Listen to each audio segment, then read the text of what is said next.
हम सोच सकते हैं किसी चीज के बारे में, दिमाग में पहले उसकी इमेज आएगी, तब हम उसकी यात्रा, उसको खोजने जाएंगे। दूसरा, इनविजिबल मेमोरी हमारे पास होता है, अदृश्य स्मृति, जो प्रकट होने के लिए आकुल रहती है, और वो उसको हम सोच नहीं सकते हैं, वो कौंधती है।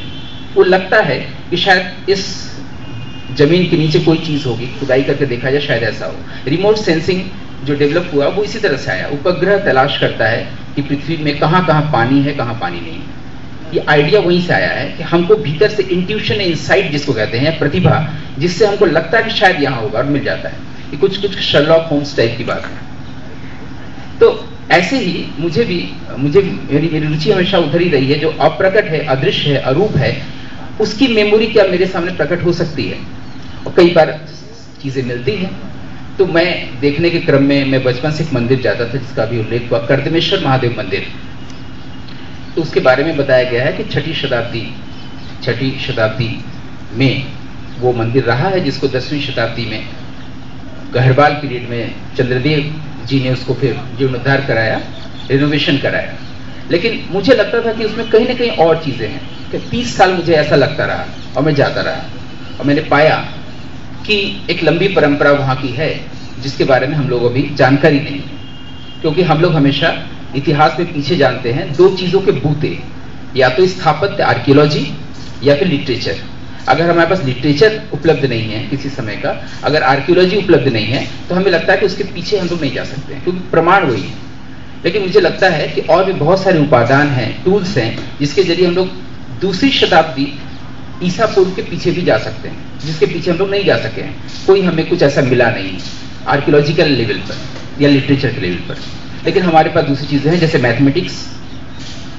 तो ये मैथमेटिक्स के जरिए हम कैसे जा सकते हैं, इसके लिए कलाओं का आकर ग्रंथ है नाट्यशास्त्र। नाट्यशास्त्र के बारे में हम जब देखते हैं कि उसमें किस प्रकार के प्रेक्षागृहों के निर्माण की बात बताई गई है, तो 3 प्रकार की बताई गई है।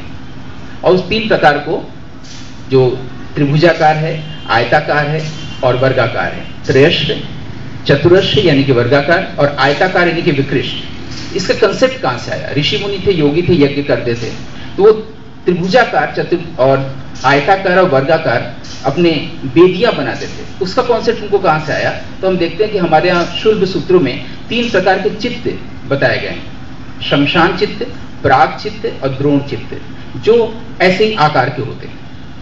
जहां से उन्होंने ये कॉन्सेप्ट डेवलप किया और कैसे थिएटर हॉल बने, ट्रायंगुलर, रेक्टेंगुलर और स्क्वायर, वो कंसेप्ट लिया। तो एक चित्त तो वो है जो लोकधर्मी है, नाटक में भी लोकधर्मी और नाट्यधर्मी बताया गया है। दूसरा लोकोत्तर धर्मी है, वो भी अभिधम्म पिटक में मिलता है। लोक उत्तर या लोकोत्तर यानी कि अरूप। ये लोकोत्तर जो हमारे भीतर की स्मृति है, उस स्मृति के आधार पर हम बाहर जब ढूंढने निकलते हैं, बहुत कुछ मिलता है। और हमें पता चला कि कश्मीर से कई शैव उपासक बनारस आए थे। भारतेंदु का तब तक जन्म हो चुका था 1850 में।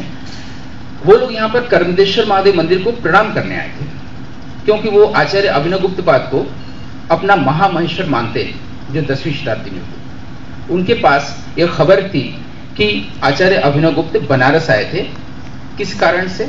अपने गुरु आचार्य भरत, जो करीब 2,500 साल पहले हुए, ईसा पूर्व 5वीं शताब्दी या 4वीं शताब्दी में, उन्हें प्रणाम करने आए थे, क्योंकि उन्हें उनके ग्रंथ की टीका करनी थी। नाट्यशास्त्र कई लोगों ने टीका की है, वात्स्यायन, कोहल, हर्ष, इन सभी लोगों ने की, मातृगुप्त, लेकिन हमें वो मिला नहीं। हमें सिर्फ अभिनवगुप्त की कमेंट्री मिली है, जो 10वीं शताब्दी में लिखी गई। और ये कमेंट्री लिखने से पहले आचार्य अभिनवगुप्त बनारस आए थे आचार्य भरत के स्थान को प्रणाम करने। अब वो स्थान कहाँ है? वो कंदवा में मिला। कैसे पता चला? उस जमाने में कश्मीर में नाटक होते थे संस्कृत में, बनारस से एक संघ जाता था हेल्प करने, स्त्री चरित्र निभाने, उसको नाम था नटी संघ। नटी संघ यहाँ से वहां जाते थे और वो यहाँ पर वो प्ले करते थे। वो प्ले लेके यहाँ पर आए और उसका उन्होंने मंचन किया। उनको लगता है कि जो आदि नाटक है, जो पहला नाटक है, जो प्राक नाटक है हमारा, वो है समुद्र मंथन। कई ऑथेंटिक बुक्स में अमृत मंथन भी लिखा रहता है, जिसको लोग दोहराते हैं, जो जाहिर है कि गलत है। मंथन तो समुद्र का ही होगा, अमृत निकलेगा। और अगर अमृत के लिए मंथन किया गया तो अमृताय मंथन होगा, अमृत मंथन कैसे होगा? तो पहला ये जो नाटक है समुद्र मंथन, इसके उन्होंने 3-4 शो किए। पहला वो कंदवा में किया, कर्दमेश्वर महादेव मंदिर के पास जो आज है, वहां पर कर्दम ऋषि हुए हैं। कर्दम ऋषि के पुत्र हुए हैं कपिल मुनि, सांख्य की बात अभी अमिताभ बता रहे थे। कर्दम मुनि, दक्ष मुनि, भरत मुनि, ये सारे लोग एक समय में हुए, ऋषि गौतम भी। और इसके प्रमाण धीरे धीरे मिलते, ये हमें नहीं मालूम है कि कहाँ है। मुझे लगता है कि मेरी उस मेमोरी में है, उस स्मृति में है, जिसको हम जातीय स्मृति नहीं कहते, जो विजिबल मेमोरी नहीं है, उससे लगता है और चीजें प्रकट होती चली जा रही है। मेरे पास अभी तक इतनी चीजों का उत्खनन हुआ है कि कंदवा में कर्दमेश्वर महादेव मंदिर, वहां पर काशी, वहां से पंचक्रोशी हमारे यहाँ शुरू होता है, वहां पर ऋषि भरत हुए हैं। भरत पूर्णिमा के दिन, क्योंकि भरत भगवान कहते थे, काशी का जो नटी संघ था वो भरत भगवान मानते हैं और भाद्र पूर्णिमा को उनका जन्म मनाते हैं। तो ऐसे में वो भरत उनके लिए भगवान है। जिन्होंने नाट्यशास्त्र का, वो नाट्यशास्त्र के बारे में नहीं जानते, वो जानते कि हमारे भगवान भरत हैं।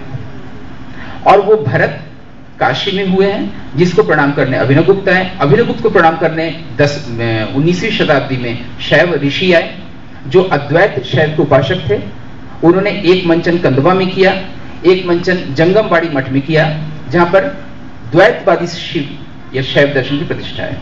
लिंगायत संप्रदाय, या जिसको हमारे यहाँ और कई दूसरे नामों से भी बताया गया है, वीर शैव दर्शन कहा गया है, जो द्वैतवादी है। जो माधवाचार्य के हम लोग बात कर रहे थे, जिन्होंने सर्वदर्शन संग्रह लिखा, वो भी द्वैत शैववादी थे। वो एक जंगमबाड़ी मठ में समुद्र मंथन का शो किया। तीसरा उन्होंने सत्यनारायण मंदिर के पीछे किया, और फिर उन्होंने उस पूरे परिक्रमा में कंदवा से लेकर के जो चितईपुर होते हुए बीचू तक रास्ता आता है, उसे काफी दूर तक आए। उस स्थान पर गए जहां पर भरत मुनि ने अपने 100 पुत्रों या शिष्यों से ड्रामा कराया था। वो जगह अगर आप आए तो दिखेगा, दाहिनी ओर एक दुर्गा मंदिर है। दुर्गा मंदिर के पास बहुत काफी कुछ खंडहर है, और उस खंडहर में पता चला कि जब कैशी की वृत्ति को उन्होंने वृत्तियों में जोड़ा, भारती, आर्यभट्टी और सातवती में कैशी की वृत्ति जोड़ा, तो वहां पर ऐसे बॉडीज लिए, ह्यूमन फॉर्म्स लिए, जिससे वो डांस करवाने लगे। डांस की शुरुआत वहां से हुई। आप चाहें तो देख सकते हैं, अभी कथक पर एक फिल्म बन रही है, हम लोगों ने वहां शूट किया। उसमें सारी चीजों को उन्होंने ऐसे ह्यूमन फॉर्म्स लिए जिसमें मैस्कुलाइन बॉडी हो, फेमिनाइन बॉडी हो, लेकिन पर्सनालिटी एक हो। क्योंकि हमारे ऋषि परंपरा में अवधारणा थी, वहां पे स्त्री पुरुष का भेद नहीं था।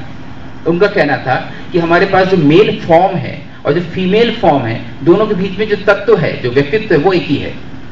And that is constituted by 2 principles, masculine principle and feminine principle. Masculine principle is knowledge leads to wisdom, and feminine principle is emotion leads to love. किसी भी ह्यूमन फॉर्म में ये 2 तत्व होते हैं, एक भावना जो प्रेम की ओर ले जाता है, भक्ति की ओर ले जाता है, दूसरा ज्ञान या प्रज्ञा। इन दोनों से मिलकर जो ह्यूमन फॉर्म्स हुए, ऐसे को आचार्य भरत ने तलाशा डांस के लिए और अपने नाट्यशास्त्र को चरितार्थ करने के लिए। तो यहां तक तो मैं भी ढूंढ सका हूं, और मुझे लगता है कि उस अपने अभी से इस अभी को देखने के क्रम में, क्योंकि भीतर अगर इंसाइट नहीं है, अंतर्दृष्टि नहीं है, तो बाहर की चीजें मरी हुई हैं। उसमें अगर हम कोई चीज नई चीज ढूंढ पाते हैं अपनी अंतर्दृष्टि से, अपने अभी से, तो वो इम्प्रोवाइज्ड वर्जन होता है। ऐसा डांस, ऐसा म्यूजिक, ऐसा थिएटर ही रह जाता है जो hमारे लिए विरासत बनता है। वही हमारे लिए एक पूरा वैभव या वैभव बन सकता है। मुझे लगता है कि मुझे यहाँ पर समाप्त कर देना चाहिए। धन्यवाद।